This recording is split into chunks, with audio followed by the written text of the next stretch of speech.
Bienvenue dans le Retour au réel, le podcast de ceux qui ne veulent pas seulement critiquer, mais aussi créer. Je commence ce podcast déjà par remercier tous ceux qui m'ont envoyé des messages. Je voulais vous dire que ça me fait très plaisir d'avoir des retours sur ce petit exercice, ce travail de podcast. Et donc je suis très heureux que vous soyez très nombreux à l'écouter, à le partager. Donc je vous invite encore à le partager autour de vous, à l'envoyer à vos amis, à le partager sur les réseaux sociaux. Je vous rappelle que ce podcast peut être écouté sur quasiment toutes les plateformes d'écoute, que ce soit Apple Podcast et Spotify et également bien d'autres. Alors aujourd'hui, je vais évoquer avec vous le sujet donc de la tradition et finalement notre fil rouge sera de se poser la question comment garder des repères stables dans un monde en perpétuelle transformation, dans un monde de flux. Avant d'attaquer le vif du sujet, je voudrais essayer de le contextualiser dans l'époque dans laquelle nous vivons et que nous essayons peut-être de caractériser cette époque. Alors vous savez qu'il y a souvent des grands cycles et qu'on parle d'antiquité, de période médiévale, de période moderne et pour notre époque, souvent on s'accorde à utiliser le terme de postmodernité. Alors qu'est-ce que c'est que la postmodernité ? Pour ça, je me réfère à plusieurs auteurs, notamment Olivier Rey, qui est un mathématicien et philosophe, et un autre auteur dont je vais vous parler un peu plus dans ce podcast, qui s'appelle Zygmunt Bauman, qui est un sociologue mort au XXIe siècle. Alors, justement, ces deux auteurs ont en commun de dire que la postmodernité, ce n'est pas à proprement parler un nouveau cycle, c'est-à-dire une époque qui ferait suite à une modernité qui serait clôturée, mais davantage une accélération de tous les processus qui sont à la genèse de ce qu'on appelle la modernité. Alors qu'est-ce que c'est que cette modernité ?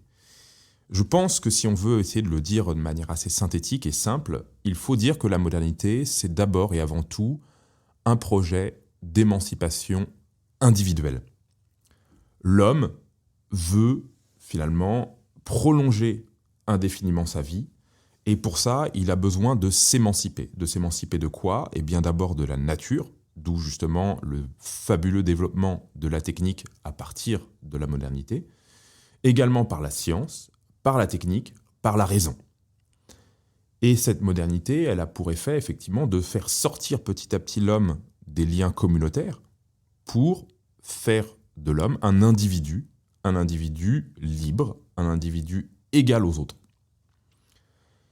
Alors cette modernité, elle passe aussi par une volonté de domination. Dominer quoi ? Effectivement, tout ce qui nous échappe, le hasard, l'aléa, et ça passe par une prévision, par un calcul, par la technique. Fondamentalement, et ce que je vais dire peut-être est un peu provoquant et pourrait sembler être un raccourci, mais je pense que la modernité se caractérise comme une révolte contre Dieu. En fait, l'homme cherche à se faire Dieu à la place de Dieu. Alors vous allez me dire, ça fait écho effectivement au récit de la Genèse et au procès même, on pourrait dire, au processus même finalement, on pourrait dire de l'essence même du péché, l'orgueil, le fait de refuser cette domination de Dieu. Et je pense qu'effectivement, cela caractérise pour une grande part tout le processus de la modernité, même si on le réduisait à cela, on n'en comprendrait pas forcément tous les tenants et les aboutissants. La modernité fait suite, pour le coup, et avec une vraie rupture, par rapport à la société médiévale. Alors qu'est-ce que c'était que cette société médiévale ? Encore une fois, je vais rentrer un petit peu dans un propos qui pourrait sembler caricatural et simpliste, mais je vais essayer d'aller vite. La société médiévale, c'est une société entièrement tournée vers Dieu, et ce qui change dans la société médiévale par rapport à la nôtre, c'est que la place du doute par rapport à la foi, est beaucoup plus restreinte. C'est-à-dire qu'en fait, on ne se pose pas vraiment la question de la foi. La foi apparaît aux individus comme une évidence, parce que la foi, elle est aussi un élément social, culturel, politique. Alors évidemment que dans le christianisme, il y a cette dimension de salut individuel, et donc une foi vécue de manière personnelle, intime et individuelle, mais néanmoins, cette foi, elle ne passe pas par la remise en question du doute qui, elle, est propre à la modernité. On voit finalement que ce qui ouvre la modernité, ce sont les guerres de religion, et petit à petit va s'introduire dans la civilisation et la culture européenne moderne, le doute qui mène finalement vers un rejet du religieux et une forme de rationalisme. Alors évidemment, la raison, elle n'a pas été découverte avec la modernité. Il y a une forme d'utilisation de la raison, et elle n'est pas opposée à la foi à l'époque médiévale. Et ça, je pense que c'est la figure de saint Thomas d'Aquin qui peut nous le montrer le mieux possible, parce que saint Thomas d'Aquin essaye de concilier justement la foi et la raison. Il essaye d'inviter les chrétiens à utiliser leur foi pour parler justement de la religion, de Dieu et du christianisme. Il les invite donc à utiliser la raison pour parler de la foi. Mais néanmoins, cette alliance entre la foi et la raison n'est pas une opposition entre foi et raison, mais une utilisation en quelque sorte de la philosophie au service de la théologie. La modernité, elle constitue vraiment un divorce, on pourrait dire, entre la foi et la raison. Ces deux dimensions qui sont chacune, on pourrait dire, peut-être en partie hétérogènes, seulement en partie et non pas de manière absolue, vont devenir absolument hétérogènes. On ne peut plus faire usage de la raison dans le domaine de la foi, et tout ce qui est du domaine de la raison est essentiellement étranger au domaine de la foi.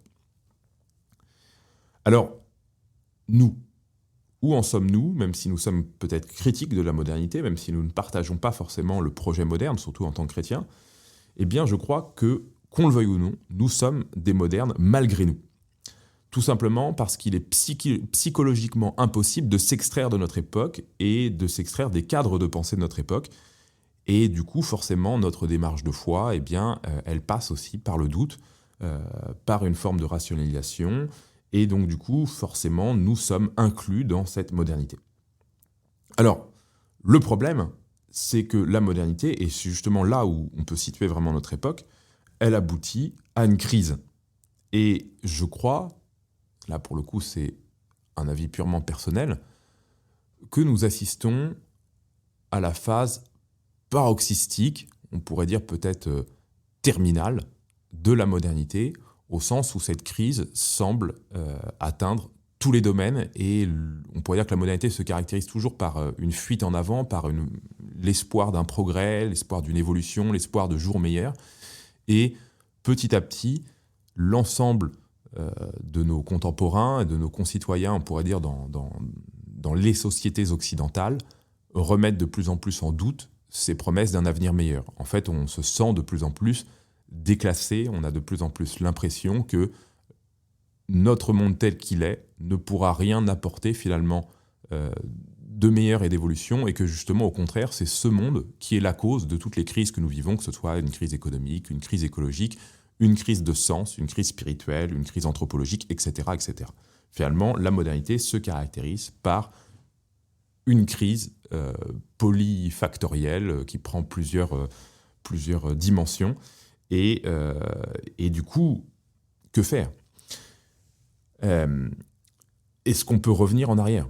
Et je ne crois pas. Et pour ça, je vous renverrai d'ailleurs aux travaux d'un philosophe, ou d'un historien plutôt, qui m'a beaucoup inspiré dans ses podcasts, et je ne lui ai pas suffisamment rendu hommage, mais c'est David Engels, qui est un historien de nationalité belge qui vit en Pologne, et qui a donné une conférence que vous pourrez retrouver sur la chaîne YouTube d'Academia Christiana, justement, dans laquelle il évoque alors, par rapport notamment, c'était sur notre université, sur le sacré, mais que, en fait, on ne peut pas sortir de la modernité en retournant à l'époque antérieure.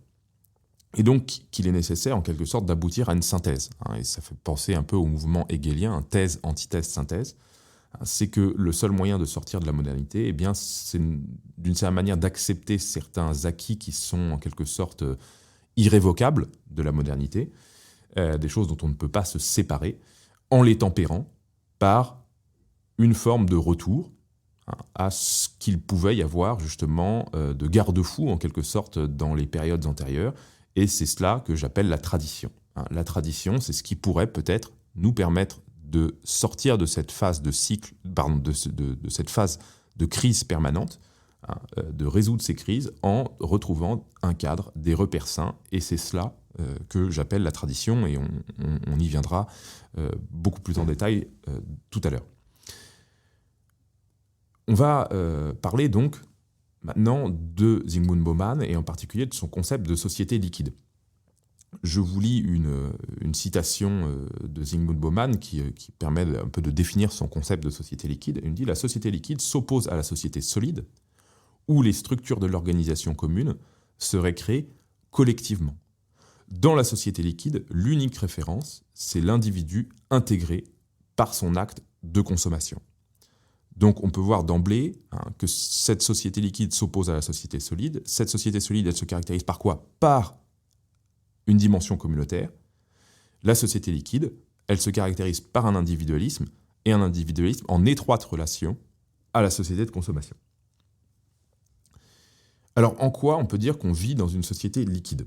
Alors, déjà parce qu'effectivement, il n'y a plus dans nos sociétés de véritable verticalité. Il y a éventuellement une lutte des classes, il y a éventuellement des hiérarchies qui sont fondées sur, on pourrait dire, des outils de domination, qui soient politiques ou économiques, mais il n'y a plus vraiment de communauté, il n'y a que des individus. Il n'y a plus à proprement parler de structure, c'est-à-dire que même les États-nations et toutes les institutions sont de plus en plus en train de se déliter et elles font place davantage à des réseaux.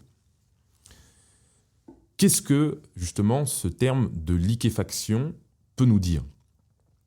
On peut dire que le liquide, c'est une métaphore, c'est la métaphore du mouvement permanent, du flux, du changement, de ce qu'il y a de permanence d'instable, une absence de repères, d'attaches, de limites. C'est finalement la négation de tout ce qui nous relie à quelque chose de manière stable.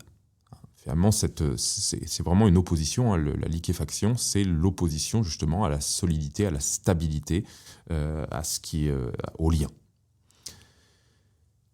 Et on peut dire que cette société liquide, en réalité, elle évolue dans une perspective fondamentalement nihiliste. C'est-à-dire, qu'est-ce que c'est que le nihilisme? C'est finalement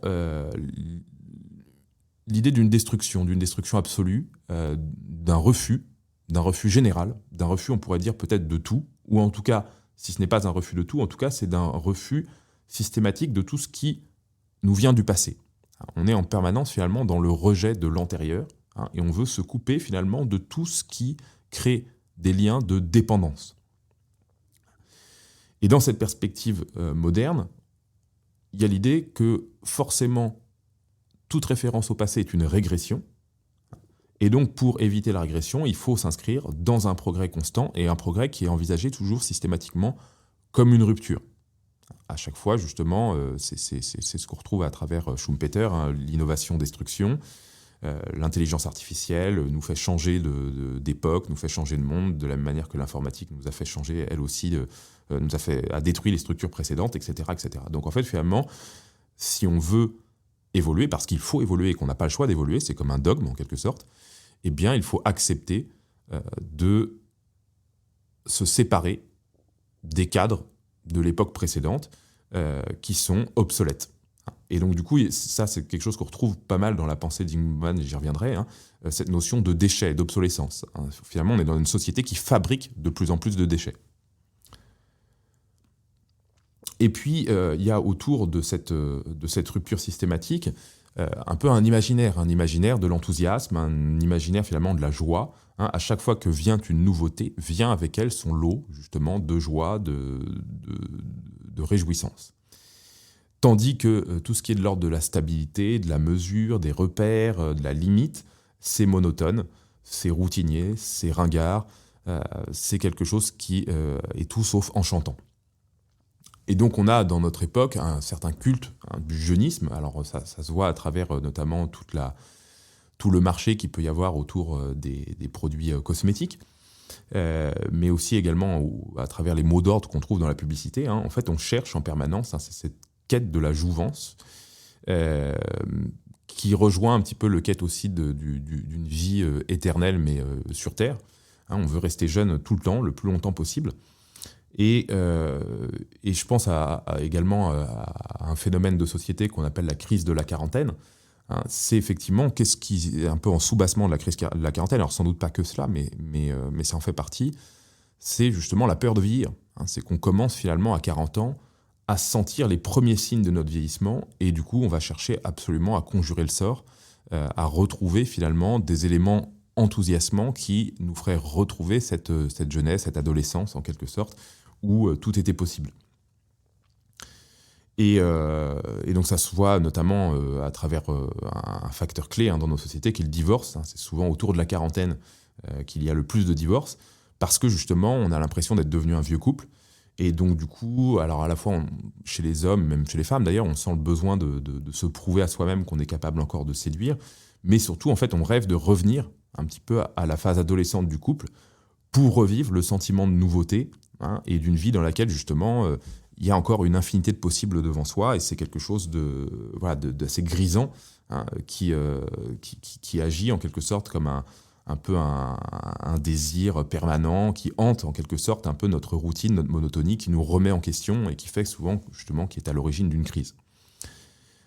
Seul problème, c'est que pour retrouver justement cette jeunesse, il faut se débarrasser du passé, et se débarrasser du passé, c'est se débarrasser de tous les liens qui nous embarrassent dans la vie présente, donc sa femme, ses enfants, et tout ce qui va avec. Alors, en quoi se caractérise justement notre société liquide ?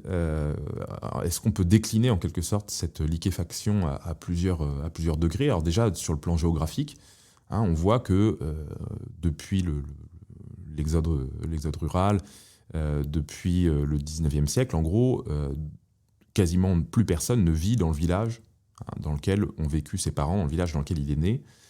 Et si éventuellement parmi vous, il y en a qui vivent dans la ville ou le village dans lequel ils sont nés, ça m'étonnerait qu'il y en ait beaucoup qui vivent dans le village dans lequel leurs grands-parents ou leurs arrière-grands-parents ont vécu.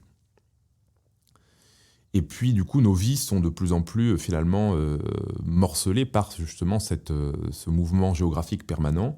Hein, on a du mal à se projeter dans le lieu dans lequel on est. J'entends souvent autour de moi des gens qui évoquent de quitter la France.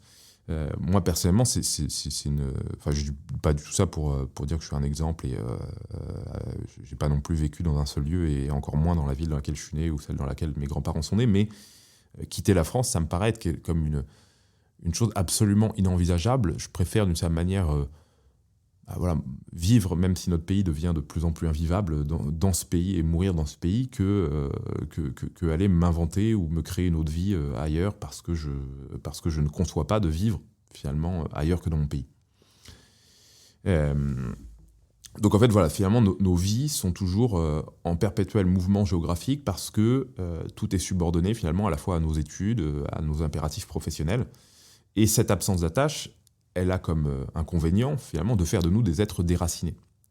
Parce que l'enracinement, ce n'est possible que, justement, si, d'une part, on crée un lien profond et affectif et durable avec une terre, mais aussi avec les gens qui vivent dans ce lieu. C'est-à-dire en créant, justement, des relations humaines qui sont non pas éphémères, hein, mais qui sont finalement des relations pour la vie, parce que ce sont nos voisins, les gens qui habitent dans notre ville, qu'on sera amenés à recroiser, à revivre tous les jours. Et ça implique aussi, sur le plan moral, sur le plan personnel, une certaine forme de... On doit être conséquent finalement dans notre mode de vie, parce qu'on est regardé, et parce que ces gens-là, finalement, on ne va pas les quitter. Et donc tout ce qu'on leur dira, tout ce qu'on fera, toutes les déceptions en quelque sorte qu'on pourra engendrer dans notre entourage, elles nous suivront toute notre vie. Donc ça crée en quelque sorte un impératif de tenue, parce qu'il faut justement prouver sa valeur, hein, à des gens qui n'oublieront pas qui nous sommes, parce qu'ils sont amenés finalement à vivre sur ce même lieu, dans cette même aire géographique avec nous. Donc c'est quelque chose d'assez intéressant de voir que justement le fait de changer tout le temps par rapport à nos rapports sociaux, ça nous oblige à beaucoup moins. D'autre part, même par rapport à la construction de soi, à sa propre personnalité, finalement, est-ce qu'on peut arriver à être quelqu'un lorsqu'on est toujours de passage dans un lieu et pour rejoindre un nouveau lieu ?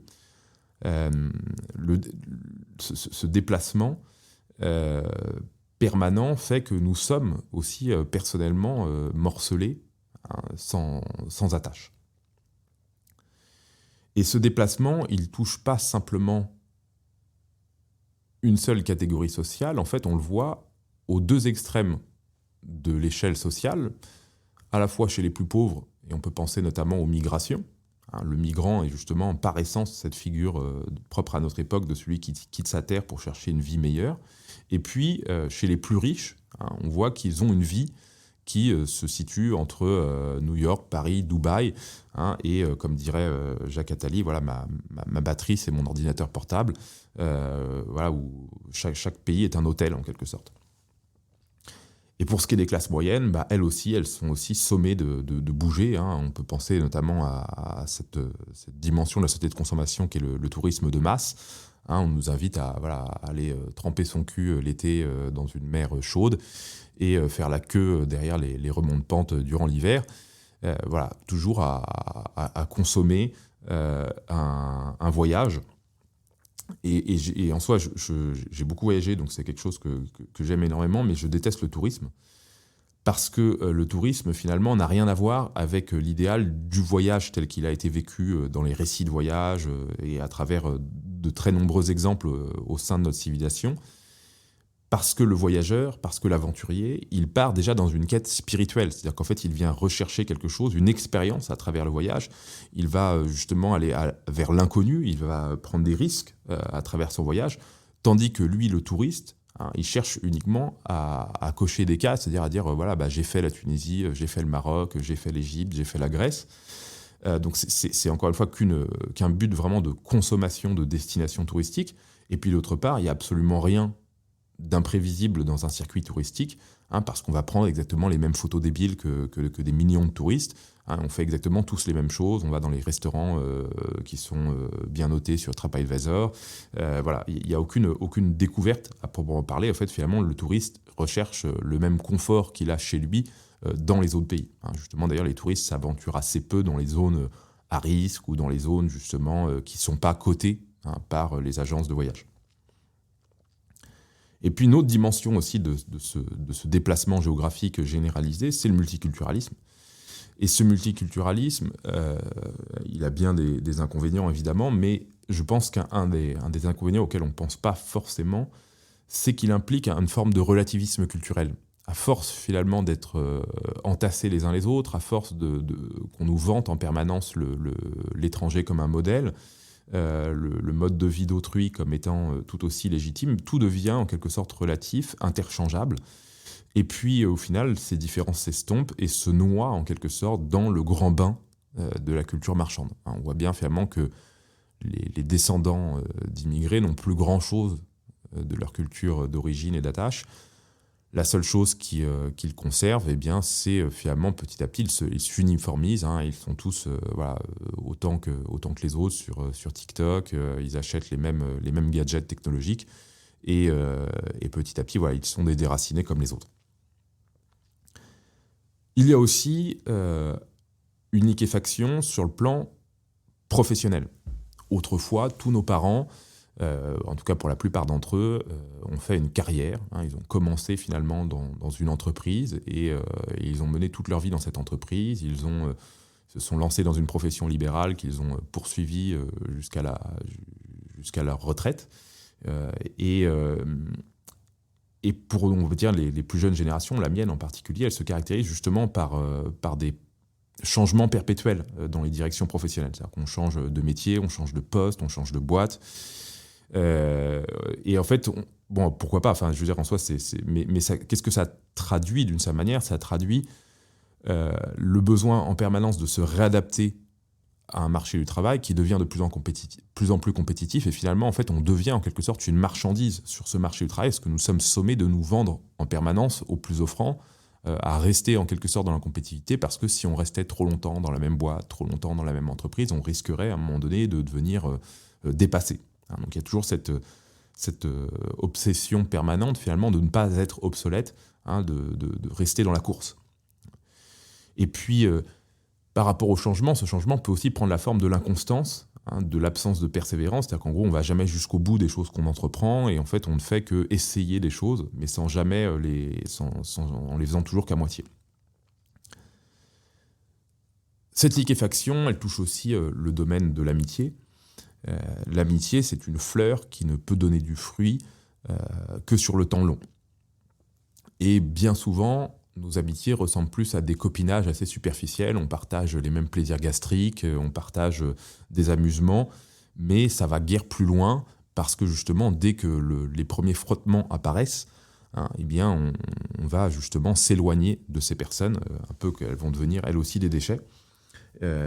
Et parce qu'on est souvent incapable de s'investir humainement sur le temps long, de tolérer des déceptions, de pardonner des indélicatesses. Donc voilà, nos amitiés sont elles aussi soit extrêmement superficielles, soit à durée déterminée. Et là où c'est le plus selon moi, le plus grave, et ça a le plus d'impact sur notre société, on pourrait dire même pour envisager un avenir et une sortie de crise, c'est dans le domaine de l'amour. Pourquoi ? Parce que l'amour entre deux personnes, qui va être à l'origine d'un foyer, d'un mariage et d'une famille, il est absolument vital pour une société. En gros, s'il n'y a plus de famille, s'il n'y a plus de foyer, il n'y a plus non plus de peuple, il n'y a plus rien. Donc, le couple, en quelque sorte, est le socle vital du foyer et de la famille. Et si le couple, justement, subit un processus de liquéfaction, c'est la famille qui, elle aussi, le subit, et par conséquent les enfants, et par conséquent tout avenir en dépend. Alors pourquoi, justement, nous avons tant de mal à vivre en couple ? Pourquoi il y a autant de divorces dans notre société ? Je pense que c'est d'abord parce que nous avons été élevés comme des enfants gâtés. Et qu'est-ce que c'est qu'un enfant gâté ? C'est un enfant qui n'est pas capable de tolérer la frustration. Souvent, les véritables pédagogues disent que la frustration fait partie de l'éducation. Alors évidemment, on ne doit pas l'exercer de manière disproportionnée, mais il faut effectivement apprendre à un enfant à subir en quelque sorte les limites et à mettre un frein à son désir. Et souvent, ça déclenche chez les petits-enfants des pleurs, des crises, des roulements par terre. Mais en fait, c'est comme ça, et c'est comme ça qu'on apprend. Alors comme nos parents ne nous ont pas assez frustrés, du coup, quand on devient grand, ces frustrations sont intolérables. On a appris à ce que les parents satisfassent le moindre de nos désirs, qu'ils ne nous forcent pas à finir notre assiette, qu'on puisse manger ce qu'on voulait, quand on voulait, etc. Nous sommes les enfants rois, les enfants gâtés et les enfants éternellement insatisfaits.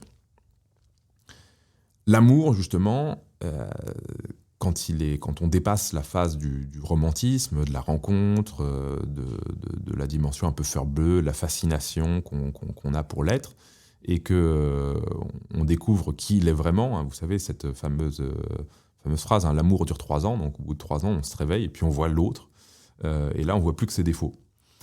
Et dans la vie de couple, souvent, surgissent des désaccords parce qu'il y a une incompréhension réciproque, parce qu'on a des sensibilités différentes, parce qu'on n'a pas les mêmes désirs au même moment. Et du coup, forcément, vient le conflit. Et souvent, pour nous, enfants gâtés, le conflit, c'est le terme. À partir du moment où on se dispute avec une personne, c'est fini. On ne veut pas se disputer, on a peur du conflit. Alors je vais reprendre une citation que j'aime beaucoup d'un des premiers philosophes présocratiques qui s'appelle Héraclite, qui disait « Le conflit est le père de toute chose ». Et c'est très beau en fait de méditer sur cette citation, parce que comment est-ce qu'on peut comprendre cette citation ? On peut la comprendre sur le plan, on pourrait dire, métaphysique. C'était, je pense, le sens qu'on lui donne, en tout cas, c'est le sens qu'on lui donne généralement. Mais on peut le prendre aussi sur le sens humain des relations, où on voit que le conflit peut être dépassé, et si le conflit est dépassé, il nous rend plus forts. Comme on dit toujours, ce qui ne nous tue pas nous rend plus forts. Et justement, en fait, le dépassement du conflit nécessite un effort, souvent que nous ne sommes pas prêts à opérer. Et justement, comme on n'a pas été éduqué en subissant suffisamment de frustration, on a oublié que, justement, il est normal d'éprouver dans sa vie de la souffrance, qu'il est normal d'éprouver dans sa vie parfois une certaine forme de malheur. En fait, finalement, une vraie vie, elle passe par le bonheur et le malheur, et donc c'est normal d'être parfois malheureux.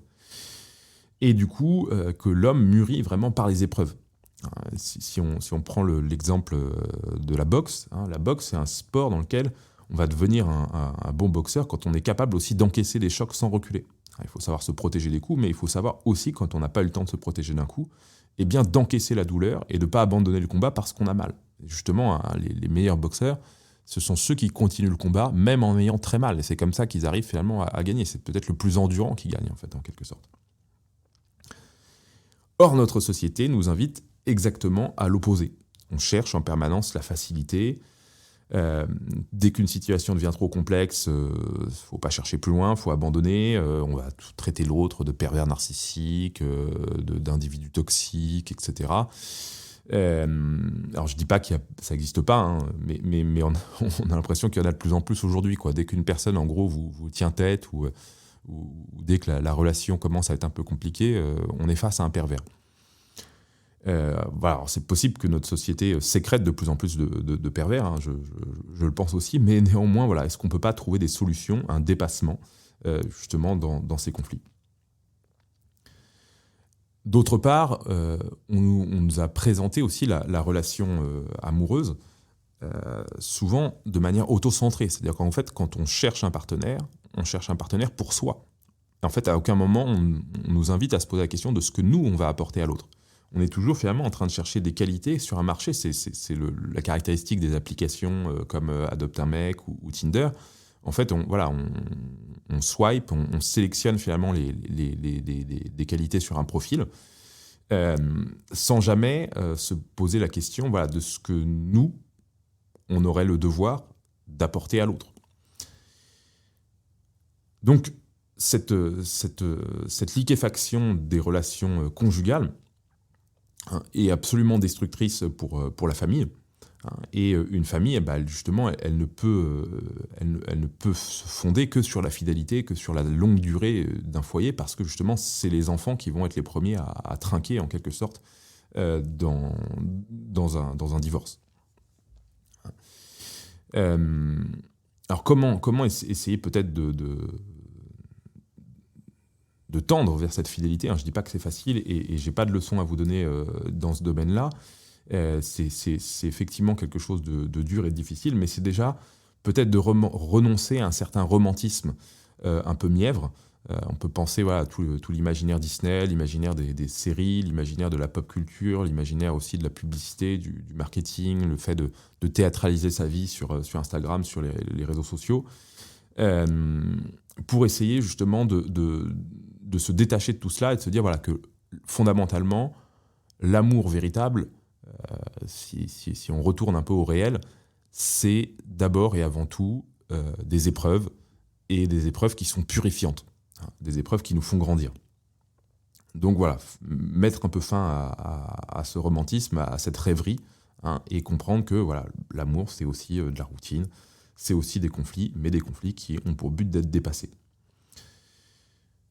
Alors, évidemment, voilà, je ne suis pas du tout en train, dans mon propos, de faire un propos moralisateur, hein. Je m'inclus vraiment dans tous les constats que je fais. Je suis un être, comme tout le monde, fragile. C'est très dur de vivre cet idéal de la fidélité dans une société qui fait appel en permanence à notre plaisir individuel. Mais il faut, voilà, se dire qu'en gros, on a le devoir de se relever dans nos chutes, hein. C'est vraiment un peu cette leçon de vie que peuvent nous apporter d'ailleurs les arts martiaux, la boxe, etc. C'est qu'il faut être capable, quand on est tombé, de se relever et de recoller les morceaux après les disputes, de raviver le brasier de l'amour quand il semble totalement éteint, et pas... voilà. Le but, il n'est pas simplement de retrouver la jeunesse de notre couple, mais c'est aussi de garantir un socle, hein, d'affection pour nos enfants. Autre chose aussi, enfin, une dimension importante, je pense qu'il faut s'imprimer en tête quand on envisage cette question du couple et de la fidélité, c'est l'acceptation de l'autre tel qu'il est. Et ça, c'est très dur parce que souvent, on a toujours envie de changer l'autre. On se dit finalement, après un conflit, bah, le but, ça va être, l'issue que je vais essayer de trouver au conflit, ça va être justement que l'autre ne recommence pas, que j'arrive à le faire changer. Mais en fait, accepter l'autre en renonçant à le faire changer, c'est très dur, mais en même temps, je pense qu'il n'y a pas tellement d'autres alternatives à ça. Et pour ça, voilà, ça passe par le pardon. Voilà, on a deux alternatives. Soit, en gros, je continue à en vouloir à l'autre, éventuellement, je lui en parle pas, j'enterre en quelque sorte provisoirement ma rancune. Soit j'accepte de pardonner, et donc, je dois passer à autre chose. Je dois arrêter de ressasser en permanence ses torts et ses manquements. Autre caractéristique de la liquéfaction de notre société, c'est sur le plan spirituel. Comme disait Bernanos, hein, le monde moderne est une conspiration contre toute forme de vie intérieure. Et pourquoi ? Parce que tout simplement, la vie intérieure, c'est quelque chose d'extrêmement monotone, qui nécessite une forme d'abnégation, parce que la prière, c'est routinier. Hein, se lever tous les matins et consacrer un quart d'heure, 20 minutes, une demi-heure à l'oraison, très vite, ça apporte peu de choses, quoi. On se dit, bon, finalement, je m'ennuie, ça résout pas mes problèmes, en fait, je perds du temps. Et puis j'ai d'autres priorités, quoi. J'ai les priorités professionnelles, les priorités d'emmener mes enfants à l'heure à l'école le matin. Donc voilà, finalement, on renonce petit à petit à cette vie spirituelle où on procrastine, on la remet au lendemain, on va chercher des échappatoires, des dérivatifs. Et en fait, voilà, la vie spirituelle nécessite des recommencements perpétuels. Elle nécessite effectivement une stabilité. Et cette stabilité, c'est un cadre. C'est un cadre de vie avec des règles qu'on se fixe. Et puis un recours au silence, le fait de renouveler un peu notre vie spirituelle par des pèlerinages, par des retraites, par les sacrements, pour retrouver justement dans notre âme l'énergie qui est celle de la charité, qui a tendance finalement à très vite s'amenuiser au contact permanent justement d'un monde médiocre. Et du coup, le dérivatif le plus couramment utilisé dans notre société, c'est évidemment la consommation, parce qu'on est dans une société dans laquelle l'être a été remplacé par l'avoir, et qu'on est en permanence surtout stimulé, parce que c'est pas... Enfin, là, encore une fois, je ne cherche pas des excuses à notre désir de consommer, mais il faut quand même savoir, comprendre, réaliser que ce désir de consommer, il est entretenu par des hordes de publicitaires, et que du coup, il faut justement... Enfin, un des moyens pour combattre ce désir de consommer, c'est effectivement d'essayer d'évacuer le maximum d'entrées, en quelque sorte, de sollicitations. Et la consommation, elle est en permanence présentée comme le remède au mal-être. On nous dit toujours, voilà, on va faire du shopping pour se changer les idées, on va acheter des choses pour se sentir bien, pour décompresser, mais en fait, c'est vraiment un dérivatif. C'est vraiment en fait une fausse solution qui nous est toujours suggérée par tous les mots d'ordre de notre société. Et du coup, dans la spiritualité chrétienne, on parle souvent du détachement. Le détachement des biens matériels, beaucoup d'auteurs spirituels nous disent que c'est en se détachant des biens matériels que l'on peut vraiment avancer dans la vie spirituelle. En fait, dès qu'on est trop attaché à ces biens nous entravent. En fait, ils sont comme des chaînes, en quelque sorte, qui nous empêchent de s'envoler.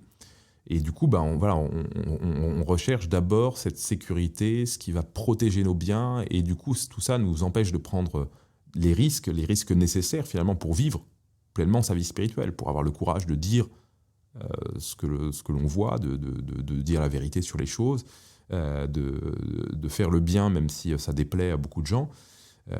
J'ai beaucoup de gens autour de moi qui m'ont invité toujours à la prudence, parce que trop d'agitation, ça pourrait menacer. Alors ils ne le disent pas comme ça, mais on sent que c'est quand même ce qui est un peu en arrière-plan dans leur discours.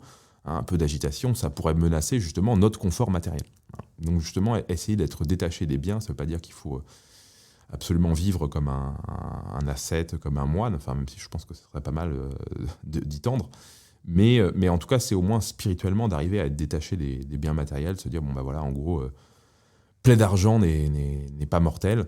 Je suis le premier souvent à esquinter ma voiture, ça fait toujours rager parce que ça fait des grosses dépenses, etc. Mais en fait, justement, si on veut être un peu heureux dans la vie, enfin en tout cas moins malheureux, il faut apprendre à lâcher du lest. Alors pour conclure sur cette société liquide, on pourrait dire la société liquide, c'est la société du non-sens et de l'absurde. Et c'est justement parce que tout est absurde que on trouve cette fuite en avant dans la consommation, mais dans cette consommation qui en réalité ne nous offre que du vide. Je voudrais pour ça utiliser une citation donc de Nicolas Gomez d'Avila qui nous dit « Quand meurt le respect de la tradition, la société, dans sa recherche incessante de renouvellement, consume frénétiquement ses propres forces. » En fait, ce que dit ici Gomez d'Avila, il parle du déclin.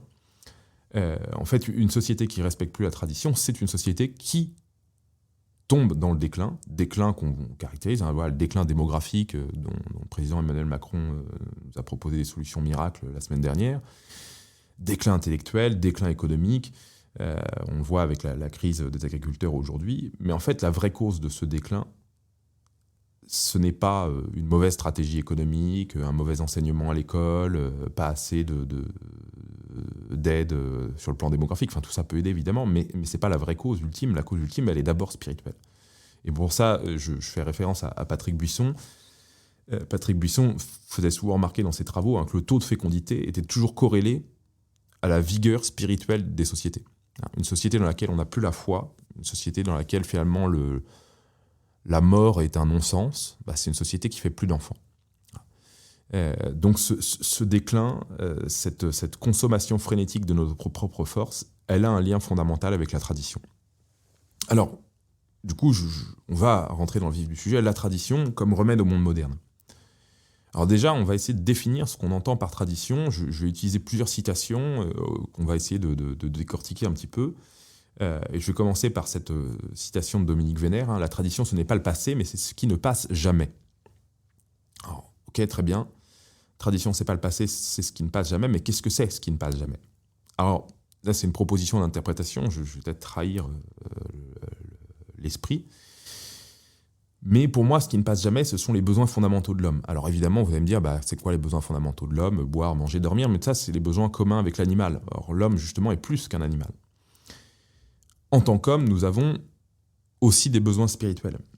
Et ces besoins spirituels, c'est à la fois l'amour, l'amitié, et puis tous ces grands absolus que sont le beau, le bien, le vrai, l'être, hein, et ultimement Dieu.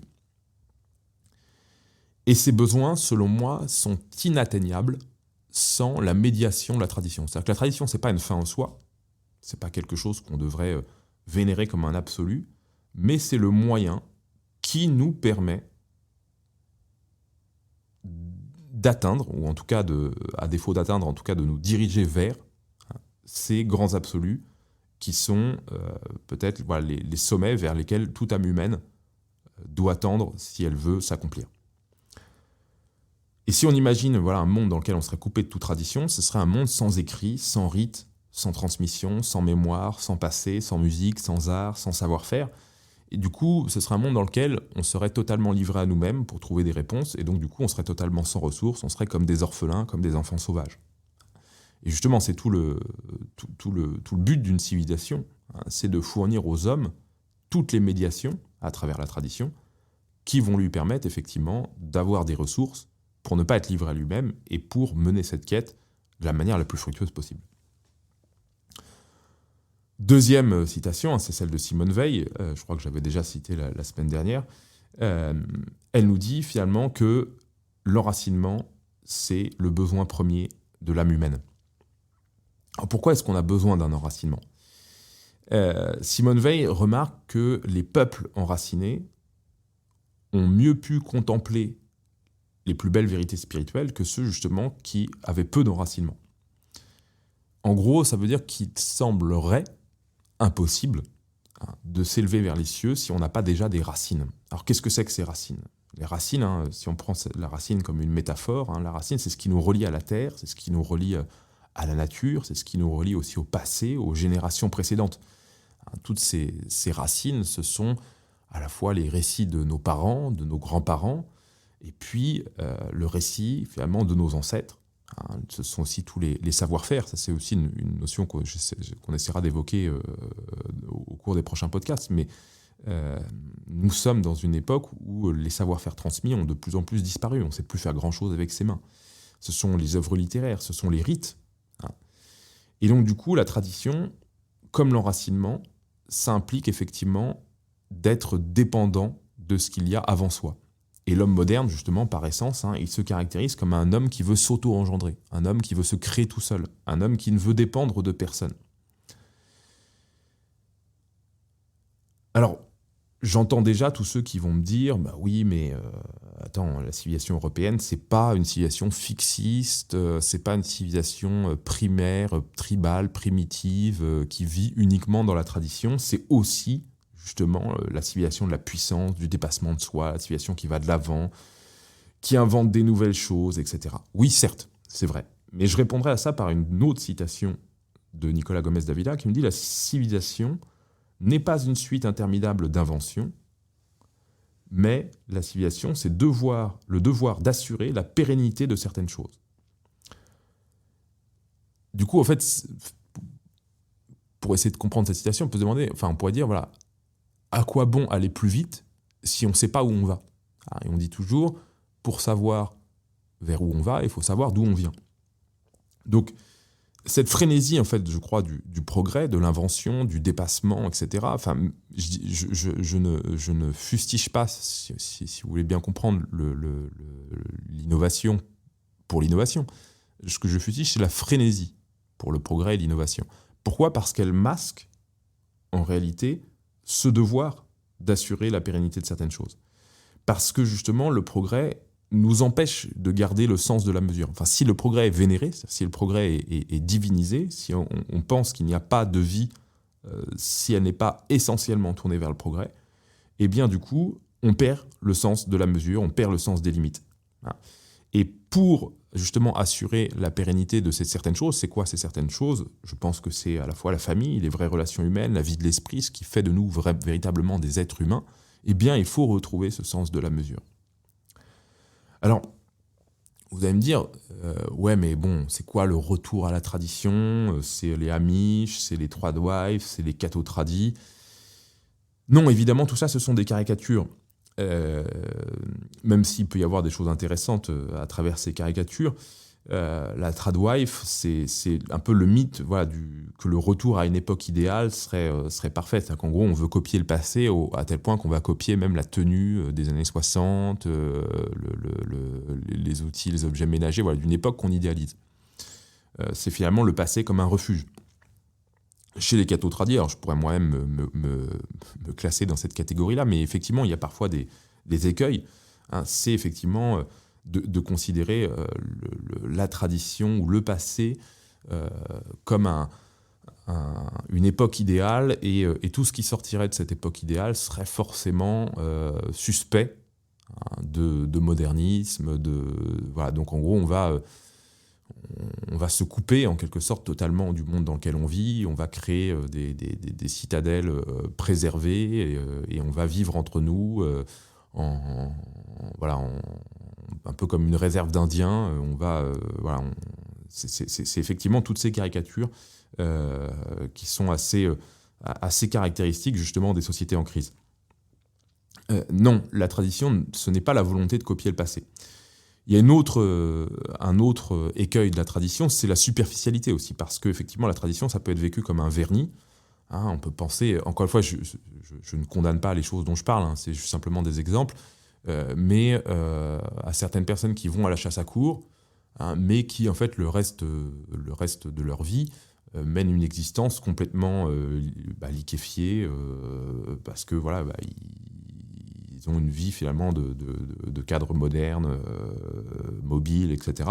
Mais par contre, le week-end, ils remettent leurs beaux habits, etc. Tout ça, c'est très beau. Il y a les trompes de chasse, etc. J'aime beaucoup la chasse à courre, je trouve ça très beau. Et il y a évidemment des gens. Mais voilà, mais si ça se limitait à ça, ce serait finalement purement un extérieur, une parade, et du coup un vernis qui n'engage à rien. En fait, ça reste quelque chose fondamentalement un manque de cohérence en réalité. On pourrait dire même la tradition à travers la décoration intérieure, le fait d'avoir bon goût, une belle demeure, etc. J'aime beaucoup le bon goût, les belles demeures, etc. Mais si ça reste quelque chose justement de purement extérieur, c'est très creux. Et puis dans le traditionnalisme, pas simplement qu'au sens liturgique du terme, au sens comme une démarche, il y a toujours un rapport un peu ambigu au passé, de vouloir justement se réfugier dans le passé, et pas simplement de voir le passé comme ce qu'il doit être selon moi, une source d'inspiration, éventuellement un réservoir d'exemples, de conseils, mais notre lien avec le passé ne doit pas se transformer en peur de l'avenir. Il faut effectivement accepter justement qu'il y aura un avenir qui sera forcément différent de l'antérieur. Et pour ça, je vous propose un peu une sorte de distinction entre le culte de la nouveauté et ce que je pourrais appeler peut-être l'esprit du renouvellement. Qu'est-ce que c'est que le culte de la nouveauté ? C'est une recherche toujours un peu stérile, une recherche qui n'aboutit sur rien, c'est le jeunisme. C'est finalement, en fait, on va vénérer le commencement perpétuel. C'est-à-dire qu'en gros, on aime le début, mais on est incapable justement d'aller jusqu'au bout. Donc en fait, cette culte de la nouveauté, il porte aucun fruit, puisque justement, c'est une nouveauté qui est en permanence avortée. On commence 1000 choses, mais on les finit jamais. On revient toujours finalement à de nouvelles choses pour les recommencer, parce que ce qu'on aime, c'est le commencement, au sens où le commencement nous fait frétiller. L'esprit du renouvellement, pour moi, ce serait la capacité à restaurer, à redorer, à réparer, à dépoussiérer une chose, en fait, finalement, dont la valeur nous a semblé momentanément perdue ou abîmée. Et du coup, ce renouvellement, c'est un renouvellement des engagements, un renouvellement des promesses. C'est justement une reconquête permanente, c'est de se dire, finalement, les choses ne sont jamais définitivement acquises. Donc, il faut en permanence, finalement, revenir, remettre justement l'ouvrage sur le métier pour le parfaire, l'accomplir. C'est finalement de remettre au goût du jour la chose. Donc la remettre au goût du jour, ça implique aussi une certaine forme de transformation. C'est aussi de se battre contre tout un certain nombre d'équilibres qui sont instables, qui sont en permanence menacés, et on va essayer justement, par notre force humaine, justement, de les préserver, d'en prendre soin, de leur donner la bonne mesure, le bon équilibre qui vont faire qu'ils vont maintenir leur capacité à porter du fruit. Et donc, du coup, on va aller jusqu'au bout. Autre citation, encore une fois, de Nicolas Gomes Dávila, « Je n'appartiens pas à un monde qui disparaît, je prolonge et je transmets une vérité qui ne meurt pas. » Je n'appartiens pas à un monde qui disparaît, je prolonge et je transmets une vérité qui ne meurt pas. Alors déjà, pour être capable de prolonger et transmettre, ça implique de s'approprier. Et donc du coup, la tradition, c'est quelque chose qui doit se vivre en profondeur. Sinon, ça reste encore un vernis superficiel, comme on l'a évoqué. C'est-à-dire qu'en fait, une tradition, pour atteindre ce niveau justement de vérité éternelle, il faut qu'elle soit maturée, il faut qu'elle soit digérée, il faut qu'elle soit assimilée. Et cette assimilation, elle nécessite une méditation, une réflexion, une appropriation profonde. Alors comment justement s'approprier la tradition quand on est un être déraciné? Et ça, c'est, je pense, une question qui nous touche tous, parce que la plupart d'entre nous, c'est mon cas le premier, nous sommes des êtres fruits du déracinement. J'ai grandi à Paris, j'ai fait une partie de mes études dans différentes villes, même à l'étranger. J'ai quitté Paris, enfin voilà, bon bref, j'ai pas de village de famille, j'ai pas d'attache particulière, j'ai connu qu'une seule de mes grand-mères. Voilà, je suis un être déraciné. Mais comment faire? Est-ce qu'il faut d'une certaine manière se abdiquer, ou est-ce qu'on peut essayer de trouver une solution? En fait, on va être obligé, selon moi, si on trouve une solution, on va être obligé de composer. On va être obligé d'acter en quelque sorte notre déracinement, se dire voilà, finalement je peux pas revenir en arrière parce que j'ai pas forcément de traces, j'ai pas forcément de lieux sur lesquels ma famille sera encore présente, sur lesquels il y aura encore une vie, donc je vais devoir reconstruire. Mais je vais pas reconstruire tout en auto-engendrant, en me recréant moi-même à partir de rien. Je vais créer en m'inspirant du passé. Et pour m'inspirer du passé, il va falloir que je me l'approprie, que je le vive, en fait, que ce qu'il y a d'éternel dans ce passé puisse vivre en moi. Et pour ça, ça implique effectivement une forme de méditation, de digestion. On est obligé, du coup, de faire en étant moderne, et donc ça implique effectivement quelque chose qui, à certains égards, est proprement moderne, c'est un choix. On va devoir recréer un lien avec le passé, on va devoir choisir son lieu d'attache, son lieu de vie, etc.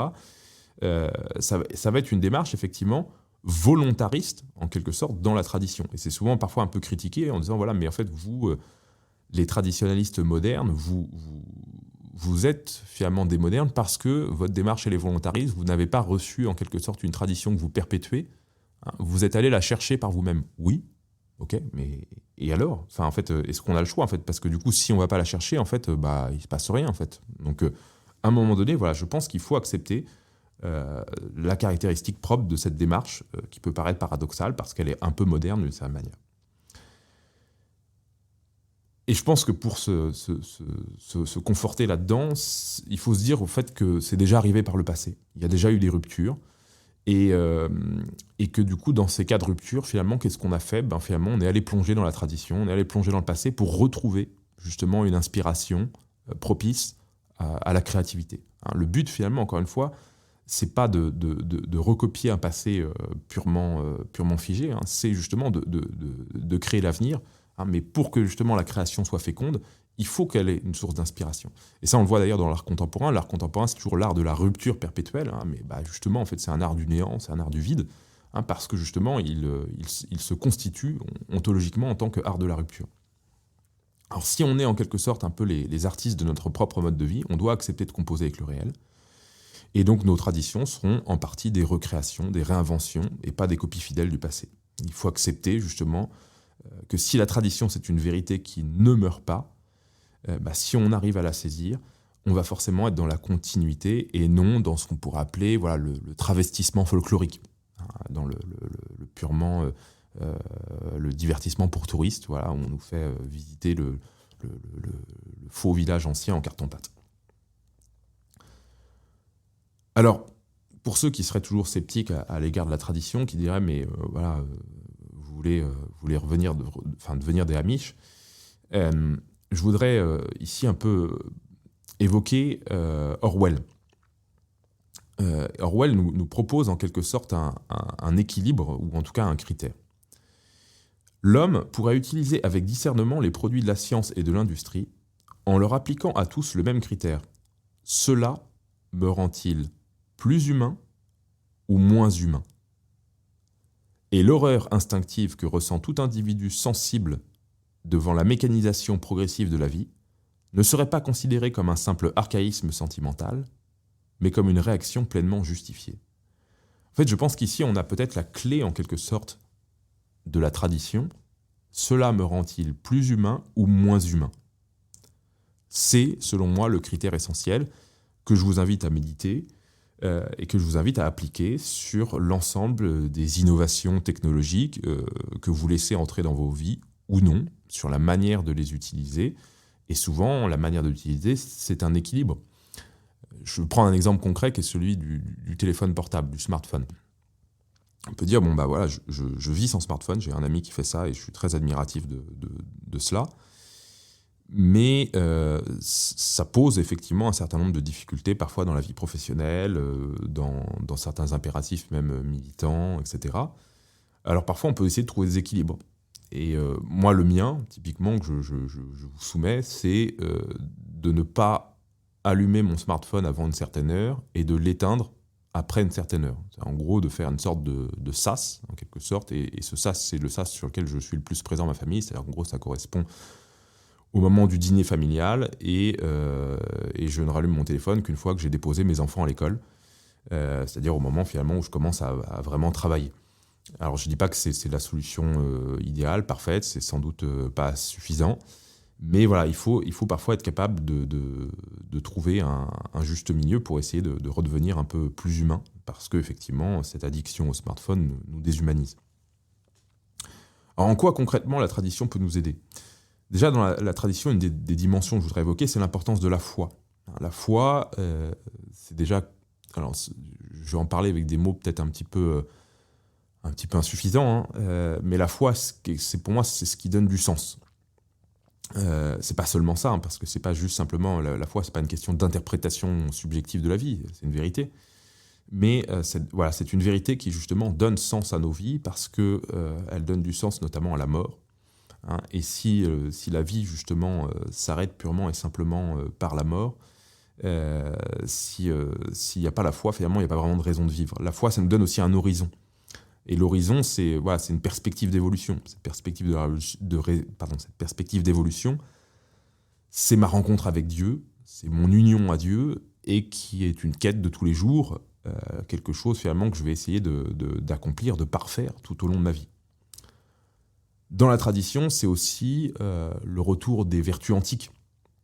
Pourquoi ces vertus antiques ? Parce qu'elles ont fait leurs preuves. La force, la tempérance, la justice, la prudence, l'amitié, l'honneur, la magnanimité. Toutes ces vertus, elles ont fait leurs preuves par le passé, tandis que les vertus modernes ne mènent nulle part. L'égoïsme rationnel des modernes, l'orgueil, le paraître, le culte de la nouveauté, de la mode, tout ça mène au néant. Le retour à la tradition, c'est aussi un rapport au temps. Un rapport au temps long. C'est accepter aussi des dépendances, d'être dépendant. D'être dépendant de quoi ? D'être dépendant de la nature, mon corps, le cycle des saisons. Tout ça, finalement, c'est un ensemble c'est un cadre, en quelque sorte. Je suis dépendant de Dieu, je suis dépendant de la nature, je suis dépendant de mon prochain, je ne m'auto-engendre pas, je suis le fils de mon père, je suis le fils de mes ancêtres, le descendant. Et du coup, le passé vient en moi, la nature vient en moi, l'univers, et ses lois, de sa manière, m'encadrent, et je ne dois pas déifier la nature, mais je dois chercher à vivre en harmonie avec elle. Je dois chercher finalement quel est le bon rapport, celui qui me rend encore une fois le plus humain. Et pour ça, ça passe aussi par l'acceptation justement des limites de son corps. Accepter la maladie, et c'est encore une fois quelque chose de très difficile. J'ai eu la chance jusqu'à présent de ne pas encore vivre cette épreuve. Mais je pense qu'il faut, ça fait partie effectivement d'accepter le vieillissement, d'accepter la déchéance de son corps, parce que c'est pas si tragique que ça quand on y pense, si on s'envisage comme un être de transmission. Ma mère me disait toujours, alors quand elle me disait ça quand j'étais petit, j'avais du mal à comprendre l'importance de ça, mais qu'on était fait pour être des passeurs. Et si on accepte justement d'être un être que de passage, d'accepter la mort, finalement, cette déchéance du corps fait partie de la vie, fait partie des choses qui vont d'une certaine manière nous mener à notre terme, nous accomplir parfaitement. Et la vieillesse fait partie de l'accomplissement. Elle n'est pas simplement qu'une déchéance, purement et simplement, même si elle l'est aussi évidemment, et c'est ça qui peut y avoir de tragique dans le vieillissement.